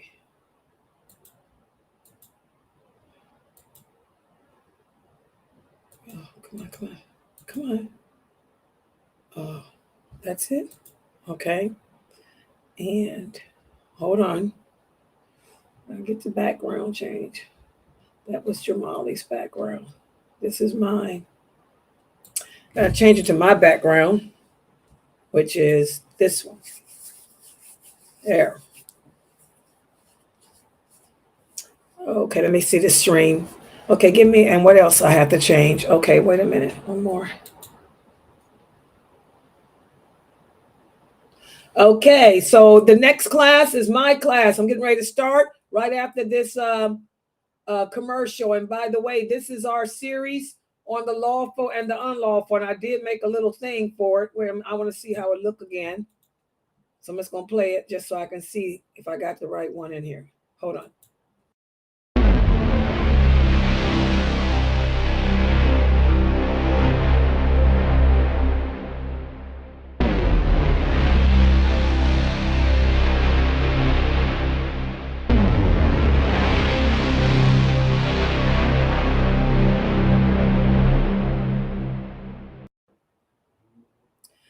Inna alhamdulillah wa salat wa salam ala wa rasulullah. Welcome to our series on the lawful and the unlawful. And this class too is very, very important for everyone to join, because another issue, not only do the majority of the Muslims are deficit in their aqidah or their belief system, but also we have found that most of the Muslims today are not even educated as to what's lawful and what is unlawful in Islam. Some things are lawful and some things are unlawful. Most things in life are lawful, but we need to know what those unlawful things are as well. So that's what this class is. This class teaches you what the lawful and the unlawful things are in Islam. And we have been speaking in detail about marriage, the lawful and the unlawful in regards to marriage. And then we talked about divorce, the lawful and the unlawful in regards to divorce. First of all, is it true that of all the things that Allah made lawful, the thing he hates is the fact that he made divorce lawful? Is that statement true or false? It's false. Allah didn't make anything. He doesn't hate anything that he permitted us to do. He doesn't hate anything he allows us to do. Okay, well, what about the hadith that says that? There's a hadith that says Allah hates divorce. What about that hadith?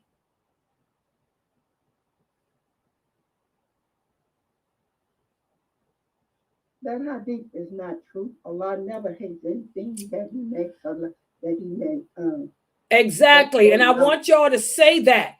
You have to correct the innovators, because there's a lot of stuff they say that's not true, that's not authentic. I tell you guys, 65% of the hadiths in Abu Dawood are not authentic.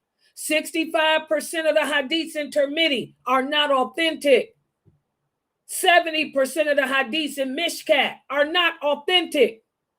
You know, the only two authenticated books are Bukhari and Muslim. So we have to be very careful reading these other books. That's why you cannot teach yourself this deen. That's why the prophet said, ask the people of knowledge. You have to learn, because you don't know if what you're reading is authentic or not. Just like that hadith about paradise being at the foot of the mother. That is a lie too. That's not authentic. The prophet never said that. Okay, people take the meaning of other hadiths and twist them around to throw other stuff in it. And it's still a lie though. Well, just like that hadith about paradise being at the foot of the mother is not authentic, neither is the hadith that says that Allah, of all the things Allah made lawful, the thing he hates is divorce. That hadith is not authentic, because Allah tells us in the Quran, Allah says in the Quran, everything he made lawful is good and clean. And Allah loves that which is good and clean. That's a verse of the Quran. So that hadith would contradict that. That's how you know it's not authentic. Because everything Allah made lawful is good and clean. And Allah even goes on to tell us in the Quran, perhaps you hate something that he made lawful that brings about a lot of good. So again, we have to be careful with what we hear people say. Okay? If it's lawful, it's good and clean. And if it's lawful, that means Allah likes it. Allah says in the Quran, the only thing he hates are the things he made haram. He didn't make divorce haram. So he does not hate it. It's good and clean. I mean, divorce is good and clean. It's not bad and dirty. Everybody understand that? So be careful. And we talked about how, you know, oftentimes a person may find him or herself in a marriage and they thought the marriage would be good, but the marriage ends up not being good. Or the marriage may be okay, but they find out that the man or the woman got some problems. For example, problems in the bedroom. That's what we talked about last week. Last week, we spoke about the things that are haram in regards to sexual relations between a husband and wife. Who can tell us what are the things that are haram for us to do as a husband and wife team sexually? One thing is anal, I didn't say that word, anal sex. Okay, one of the things that we cannot do is anal sex. Anything else?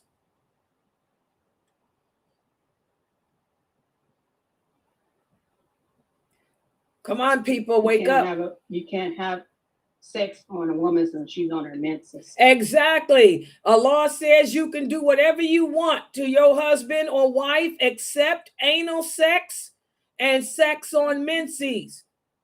Is there anything else that's haram sexually?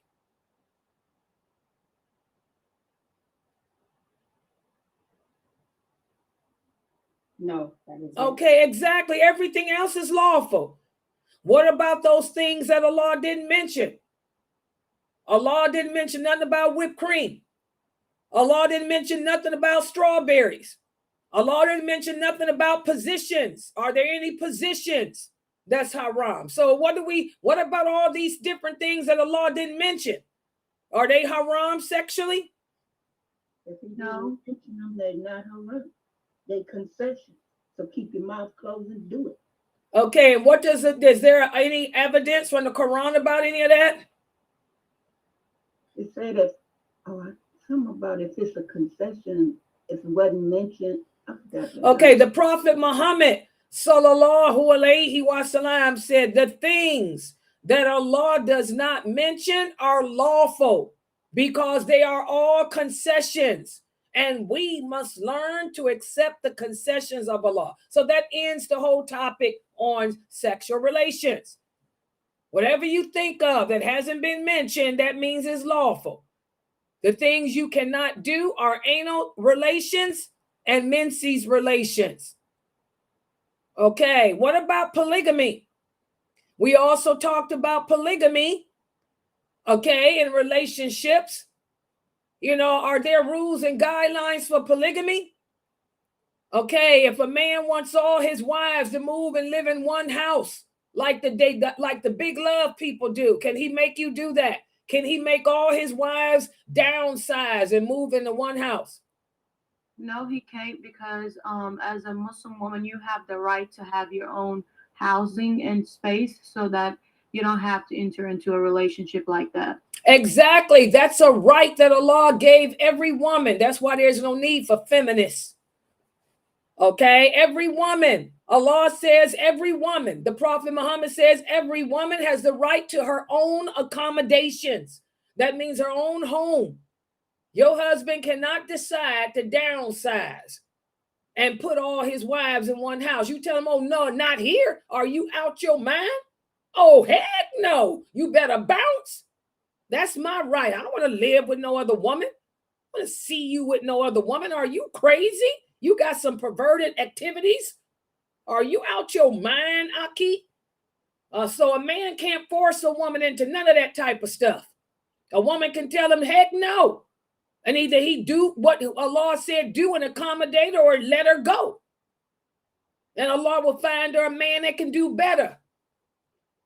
So Allah has set the laws in effect and the rules and guidelines in effect for marriage for us. Okay? What about this? Can a man have relations with all his wives at the same time? We married. So can my husband say, I want all my wives to come over here and we're going to all have our little relations together?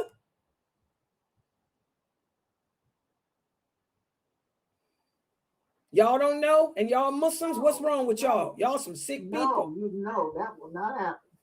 Oh, no. Because each woman is supposed to have their own private time. Exactly. You're not gonna jam me up with 4 other women. Are you kidding? And I want y'all to understand that this is not LDS, Mormon, big love crap. This is haram. We cannot have sexual relations with anyone watching. You cannot have sexual relations with 2, 3, 4 other people. It's only your husband and you behind closed doors. That's it. So Allah makes these rules, and we have to abide by it. Anybody that doesn't abide by it, you've committed a horrific sin. A horrific sin. Y'all understand that? So there's laws and rules that we have to live by, even with polygamy. Your marriage to those other women are your marriage. Am I married to those other women? Are those other women my sister wives? No. No, there's no sister wife in Islam. I have nothing to do with her. That's her business. Her relationship with you and her children with you are your business. They have nothing to do with me. I ain't got no say so. My business is my marriage with you and my children with you. Y'all understand that? Y'all see it's a big difference between how the Kafirs swing. Y'all understand that? The Kafirs don't swing. They swing. Muslims don't swing. We live by laws, rules, guidance, guidelines. Everybody got that? So we talked about the rules of marriage. But if something happens and you find out that your husband is violating your rights, or a woman, what rights does a man have over the woman? What rights does a man have over his wife? The rights that a man has over his wife is she cannot allow anyone to enter his home that he does not like, no matter what reason that is, whether that be your brother, sister, mother, it don't matter. And also another right he has is she cannot refuse the bed for him. Other than the fact that if there's something going on with her that, you know, oversees why she can't do her duties to him. But yeah. Exactly. So the man has rights too. You can't allow anybody in your house unless he approves of it.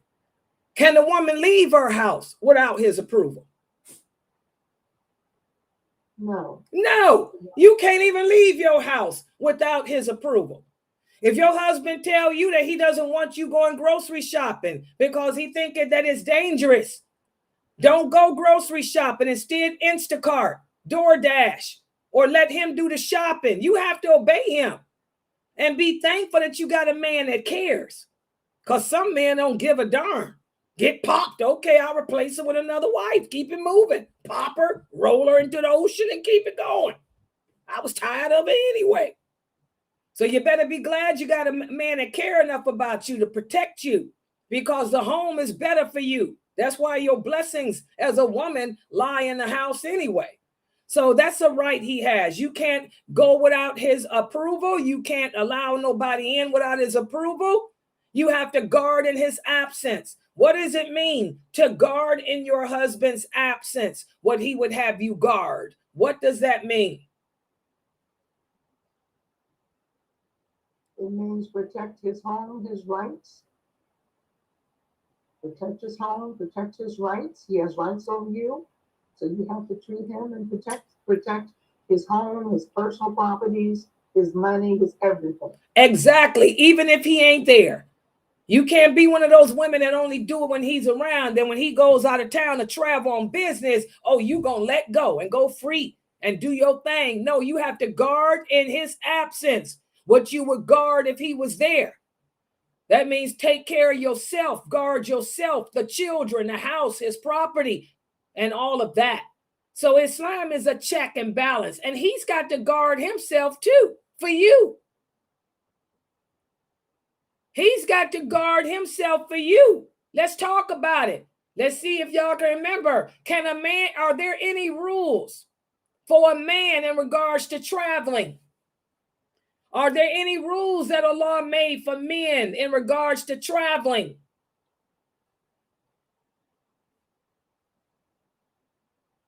Y'all can't remember hadiths? We talked about this type of stuff in another class.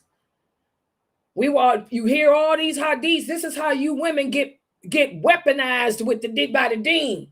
Let's see if y'all can listen to this woman named Layla. Are there any rules for men who travel? Good job, Brother Merard. They have to travel in a group of 2 or more brothers. Exactly. That's your protection. That's how the man guards in your absence what Allah would have him guard. The prophet said that a man that travels in a group of 2, they're both like 2 devils. They should have at least 3 in that group. So if the other 2 are tempted to go to the strip club, the third one can say, no, we ain't doing that, Aki, because men are weak to women. Y'all forgot that hadith, people at Sunnahfollowers? This is how y'all allow men to weaponize the deen against you. Because when I teach y'all these hadiths, you don't remember them. You let them go out your head. And you might end up marrying some dude that's going to tell you that you can't leave your house to even visit your mother. But he's out of town every day by himself doing God knows what. Or he's with his brother doing God knows what. When it should be 3 in a group, at least 3 men. Oh, yeah. Oh, yeah. Oh, yeah. You don't hear nobody talk about that, though, do you? And all these brothers travel the dawah circuit. Let's talk about it. Look at all these famous brothers on the dawah circuit. And look what's happening. They being exposed. Look what happened to Ramadan. What's his name? The handsome dude from, North Africa, where my people from. Got caught up in all these sexcapades, traveling around doing the dawah scene alone. See, you had to have 3 with you. The other 2 brothers would have stopped you from those meetings with women. So y'all got these famous personalities these brothers of the Dawah who are getting caught up in sexcapades. Harun Yahya is another one, you know, and there's a whole bunch of them here in America too. These American famous brothers y'all follow, caught up in sexcapades, traveling in the name of Dawah. Who were they with? Most of these brothers have been traveling by themselves. Where was the other two to accompany you? Not 2, 3. It should be at least 3. The prophet said at least 3. So if the 2 of you are tempted, that third can talk sense into you, because that's how weak a man is. Y'all better remember these hadiths, man. Y'all going to keep on being abused by men when Allah gave women more rights than he did men. The reality is you sisters have more rights than men have. There's a lot of restrictions Allah put on men for travel. There's some restrictions that Allah put on men in how they dress, but y'all don't know none of them. Okay? And you busy trying to be a feminist. There's no need for feminism, because you were liberated decades ago. You just don't know it. Wake up. So we talked about marriage and divorce. So if the marriage fails because of violation of the rights that Allah has given us, people are not living their lives. The brother traveling out of town all the time, he ain't never home, or hey, hanky panky stanky stuff going on. So we need a divorce. So when it gets to this point where it goes to divorce, there are certain rules and certain guidelines that Allah gave us in regards to divorce, like he did for marriage. And that's what we're going to look at today. Let me put the PowerPoint up on the screen so we can take a look at the rules and guidelines for divorce. Allah knows his creation better than we know ourselves. That's why he made these laws. That's why he made these rules. So, divorce between the spouses. Let's take a look at it. Number 1, you cannot divorce a woman when she's on her period. Okay? The suitable time is when the woman is clean from her period. She's clean from bleeding because she had a baby. And you cannot have had sex with her right before you divorce her. So you cannot divorce a woman on her period. You cannot have sex with her, then after you through, say, I divorce you. Nor also pregnancy. And you know that she's pregnant. You have to wait until the baby is born. Once the baby, if you don't take her back before the baby is born, then that's when the divorce ends in pregnancy. Does everybody understand that? And Allah did this because he knows his creation better than we know herself. First of all, women, we suffer with PMS. That's the deficiency. A woman is deficient not because a man is better than her. No. Lots of women are more intelligent than men. Look at Aisha radiallahu anha. Look at Salama. Salama and Aisha were 2 of the most intelligent women ever. They were more intelligent than most of the men of their time, and today too. So the deficiency is not because of a woman's brain. It's because, number 1, she's weaker than men physically. And number 2, we're more emotional than men because we have menses. It makes our hormones go up and down. So this is why a man cannot divorce a woman on her menses. She probably wasn't at her best at that time. She was probably dealing with hormonal issues.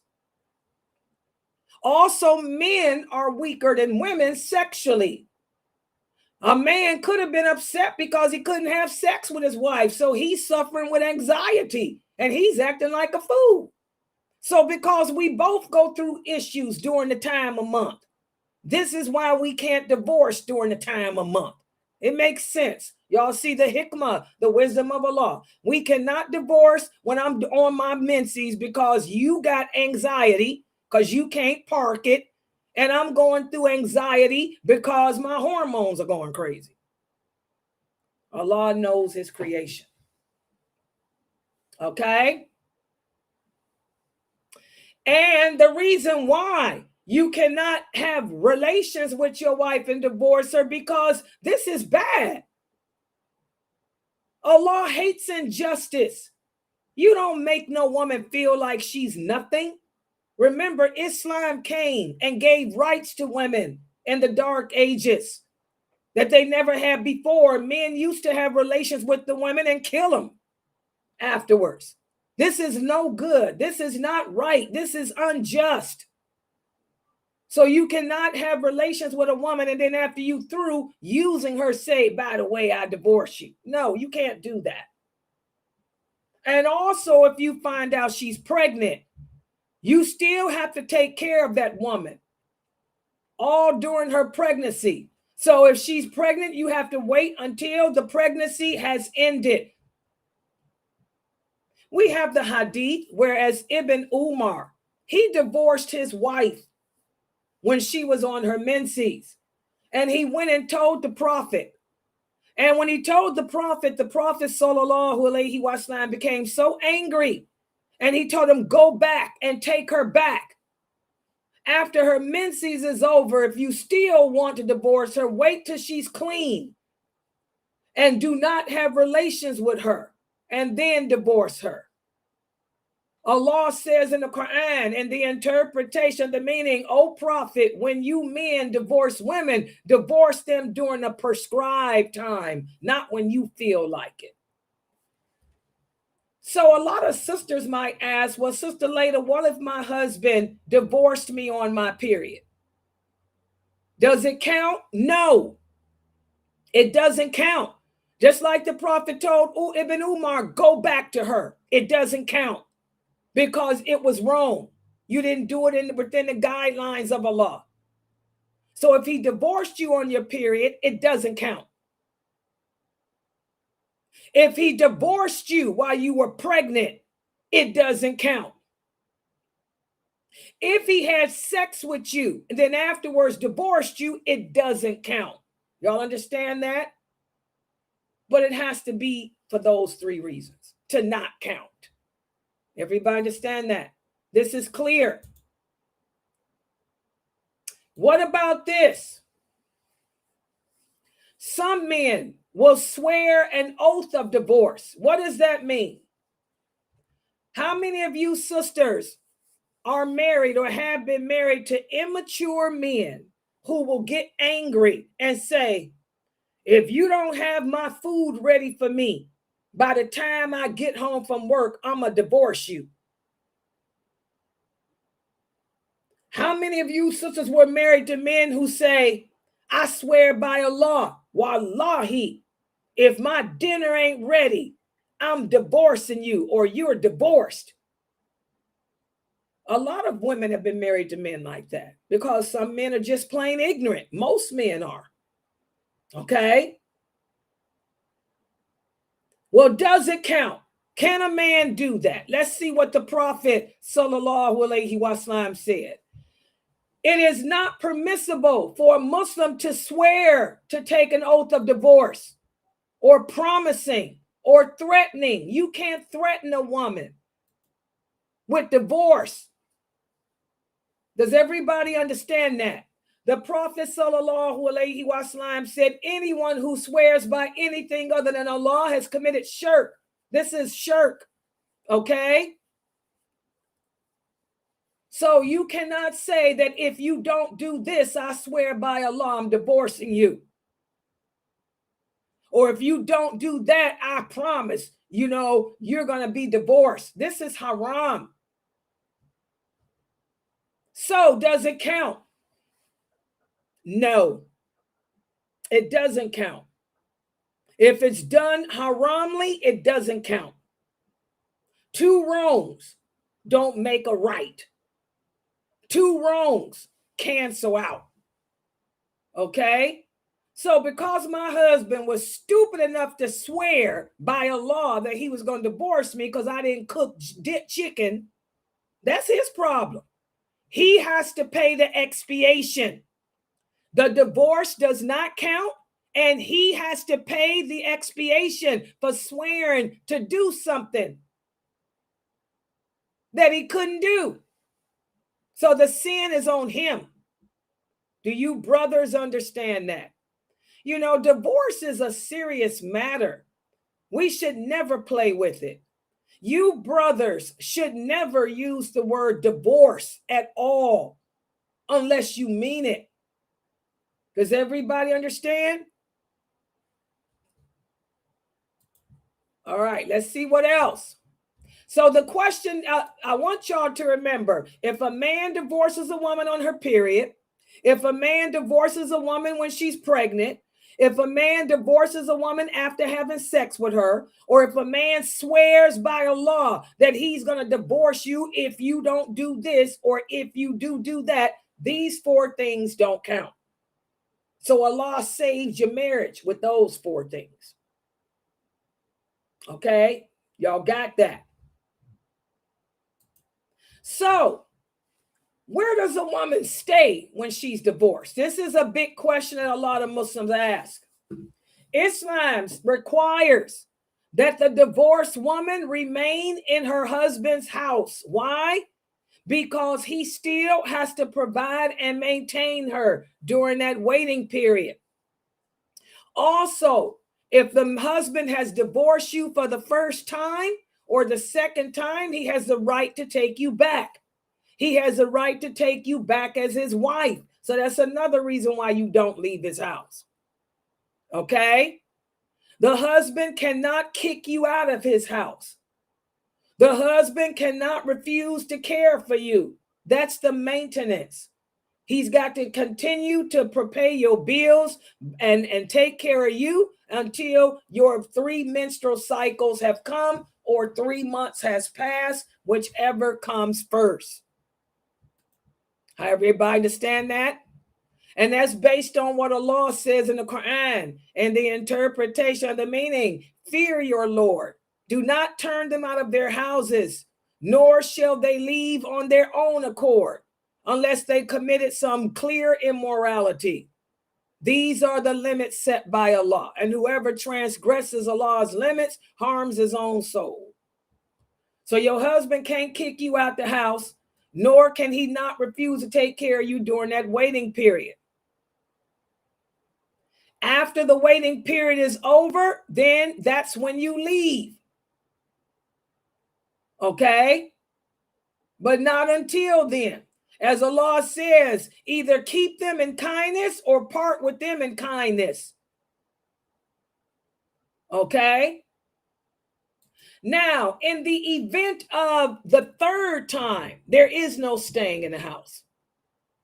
If your husband has issued the words of divorce for you, and this is the 3rd time he did it, the marriage is automatically over.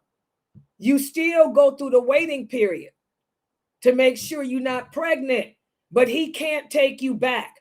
So since he cannot take you back, that's when you leave.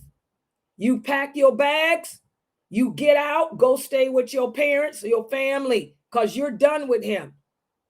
Y'all are done. A man can only divorce a woman and take her back twice. That's it. The 3rd time is no taking her back. It's over. These are the laws set by Allah. Okay.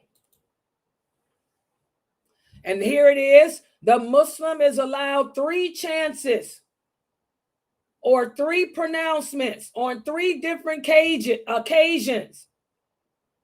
Okay. What about this? What about this? Well, let's first do this. Let me see this. A husband may divorce his wife once and let the waiting period pass. And during the period, he can take her back. The second time, he can do the same thing. But after the third time, that's it. They're free to marry. They cannot be together unless she marries another man and divorces him.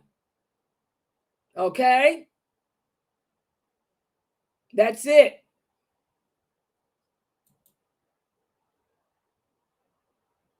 All right? Now, this is the question I get a lot of. What about 3 pronouncements at once? For those Muslim men who go to their wives and say, I divorce you, I divorce you, I divorce you, it only counts as 1. I don't care what Islam Q&A says. I don't care what Imam come a dime a dozen said. I don't care what Mufti said. I don't care what Sheikh said. I don't care what none of them other people said.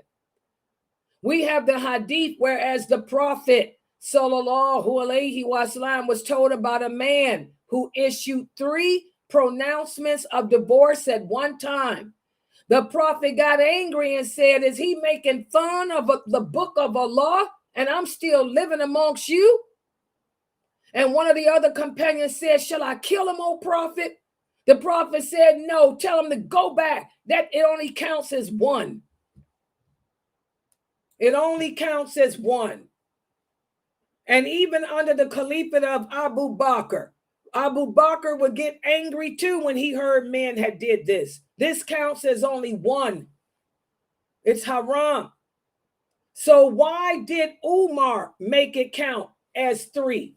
Umar did it to stop the people from abusing it. Okay?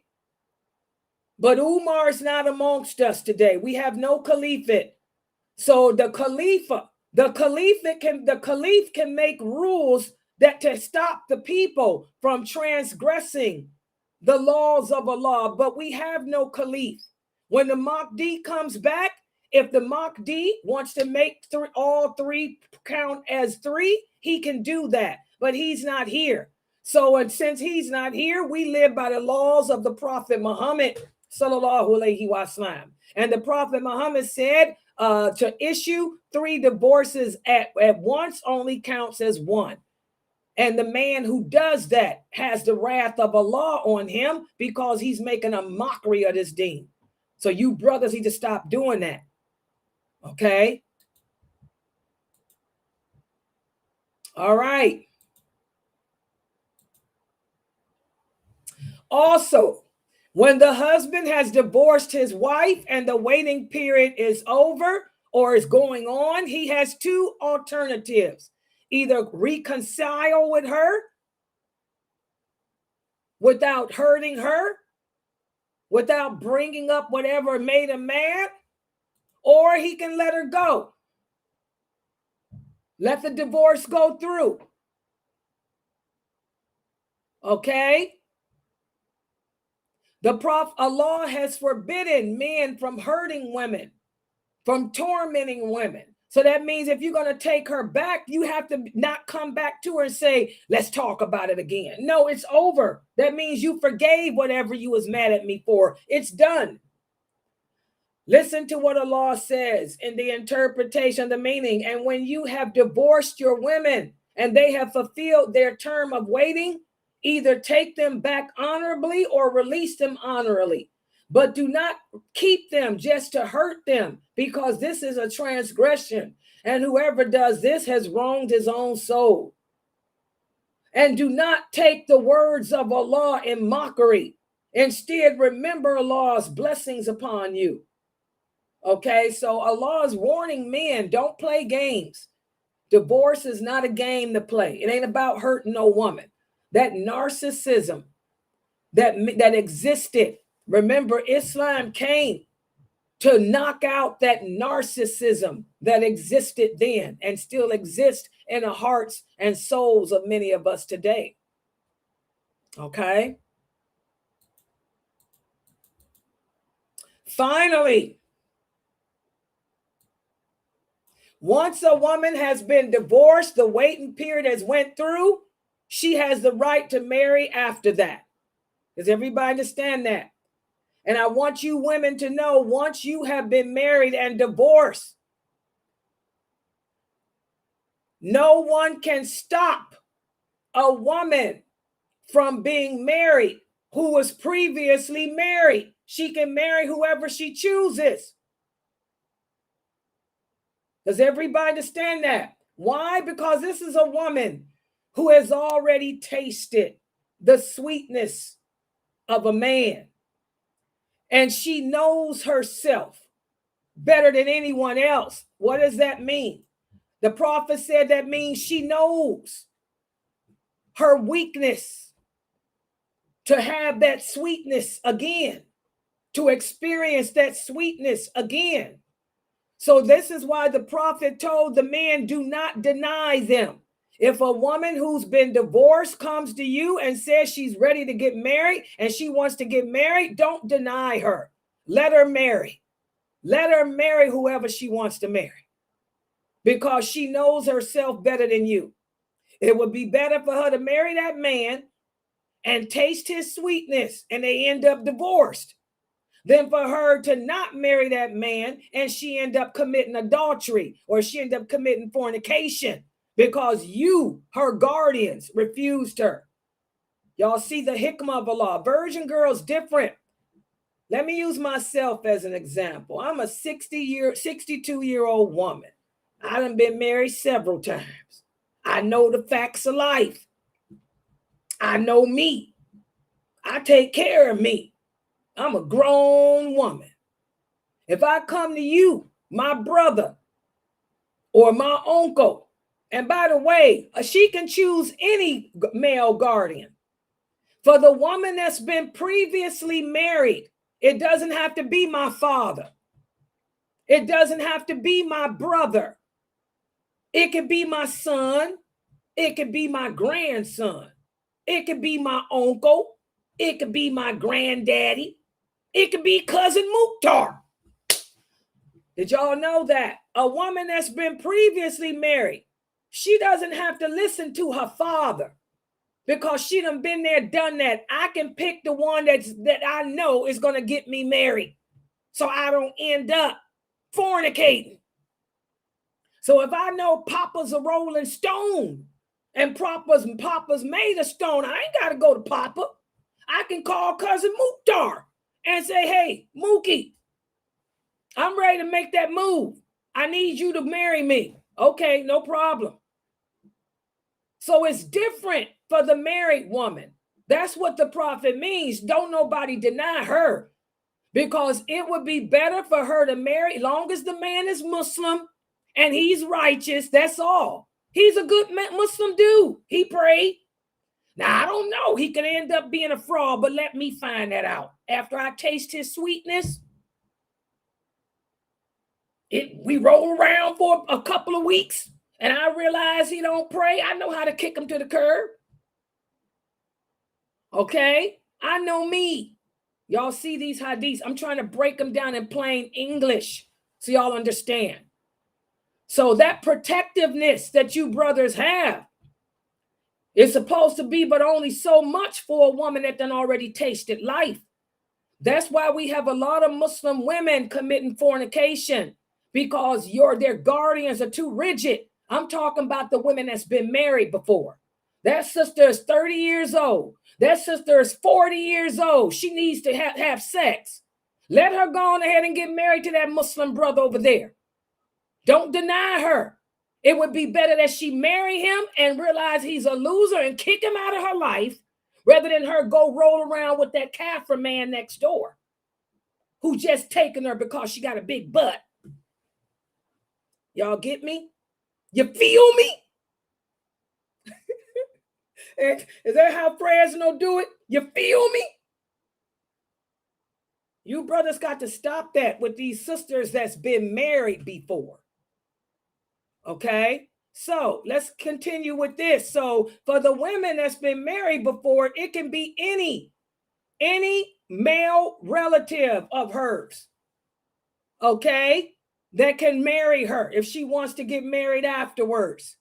Okay? Long as they abide by the laws, you know, the guy is a Muslim and all of that. And he appears to be a good practicing Muslim. Your personal like about him is none of your, it don't matter. The brother appears to be practicing the deen. The brother appears to be at the mosque. The brother appears to be good. My sister's independent. She can handle herself. Go on ahead and marry my sister. Because my sister ain't stupid. She's like Salama, trained by she's a lioness of Allah, trained by the sword of Allah. If my sister see that you getting ready to make a fool out of her, she gonna kick you to the curb, and she'll roundhouse kick you out of the door anyway. So hey, I'll marry you to her. She can handle it. She can roll. That's the attitude you men supposed to take for your sisters who have been married previously, because they might need that sex and stuff. A woman's got desires like a man does. And a woman will fall in love with the idea of love, and a woman will be blinded for a minute. But once she gets her groove, her senses will come back. And when she gets her groove off, she'll toss him out and say, what does Ariana Grande say? Next. I'm just keeping it real. These are the experienced women, the experienced older women too. Next. All right.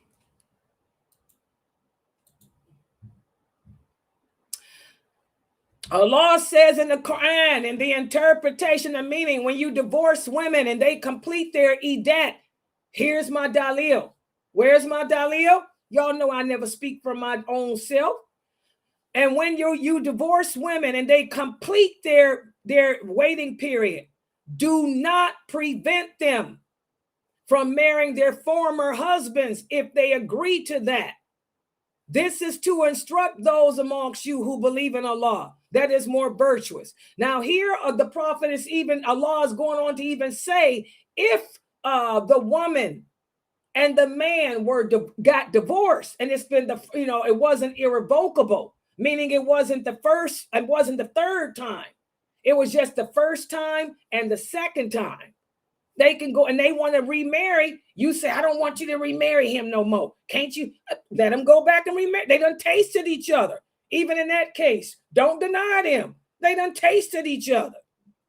If it don't work out, all they got is one more time, then they can't go back. Okay?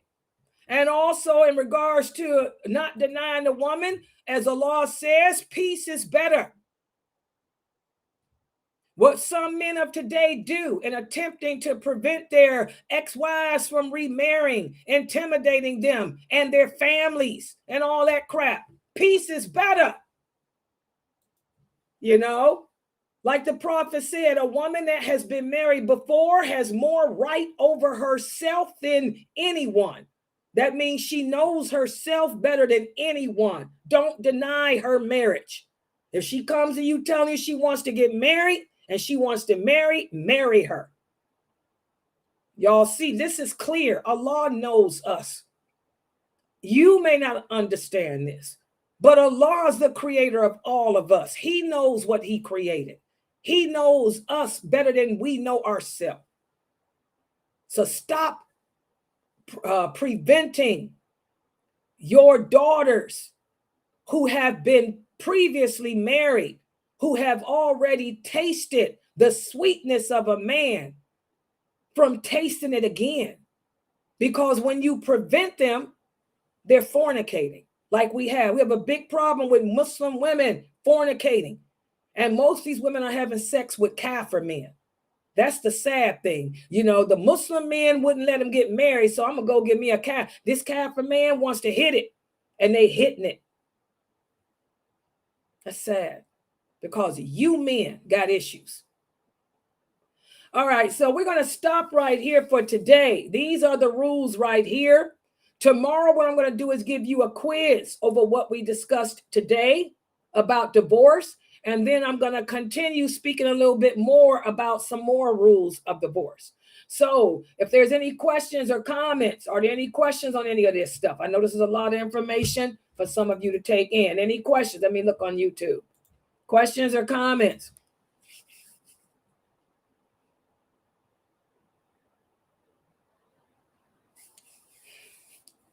Brother Aki, if you smoke marijuana, you're going to have a hard time finding a wife because a righteous Muslim woman is not going to marry a drug addict. If you're smoking marijuana, you are a drug addict.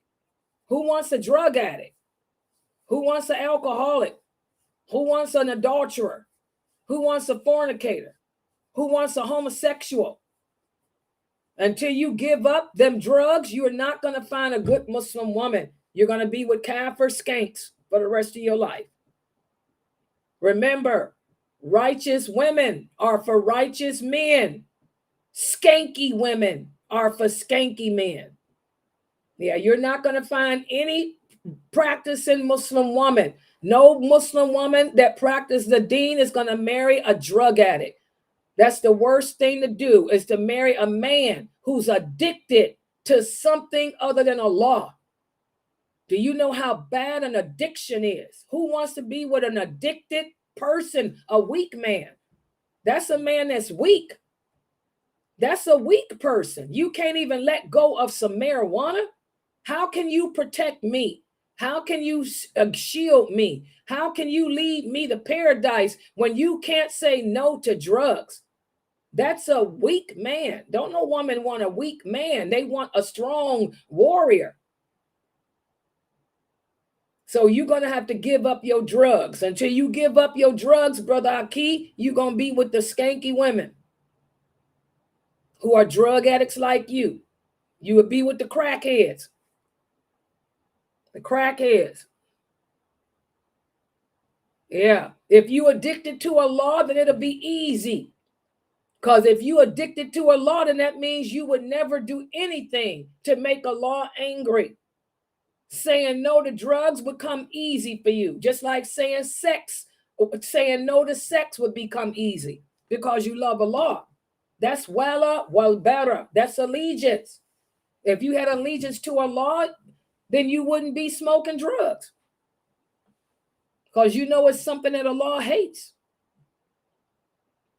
So y'all better get your lives together. The brothers here and the sisters, we got a lot of self-evaluation and we got a lot of change to do. Yeah, marijuana stinks. You know, Allah hates stuff that stinks. That's the worst smelling stuff. I can't even sit on my balcony. Y'all know what the race is. This race, I got one race couple moved into my building. And what do that race bring with them? Marijuana. I can't even sit on my patio no more because every time they sit out there in their car smoking weed and it stinks so bad. None of us, me or none of my other women, none of us can sit on the patio no more because the smell is atrocious. They sit out there smoking their weed in their car.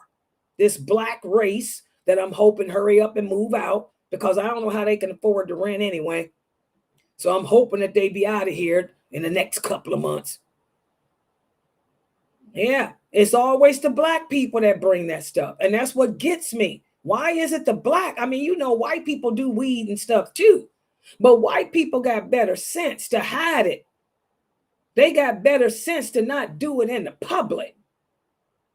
Black folks don't care. They sit out there in their car like a bunch of gangbangers smoking weed, and it stinks. It's the worst smell on earth. They open their house door. When they open their door to take their trash out, oh, you smell it. It's like, ooh, it's disgusting. Black folks do that. I don't know why. They don't hide it. White folks know how to burn incense and hide it. Yeah.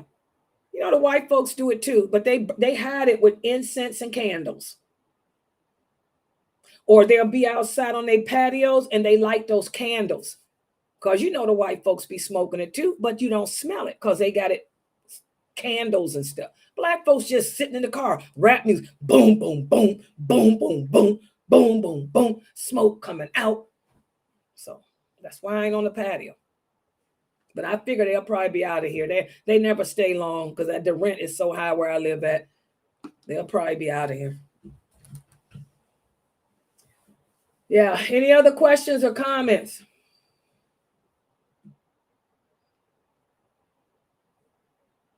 All right. Tomorrow is Sunday. We have the Sunnah Followers Kids program.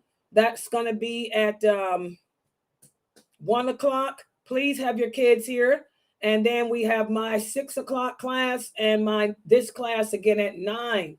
So please make sure everybody is here. Also, don't forget to donate to support this dawah effort. We are always in need of donations.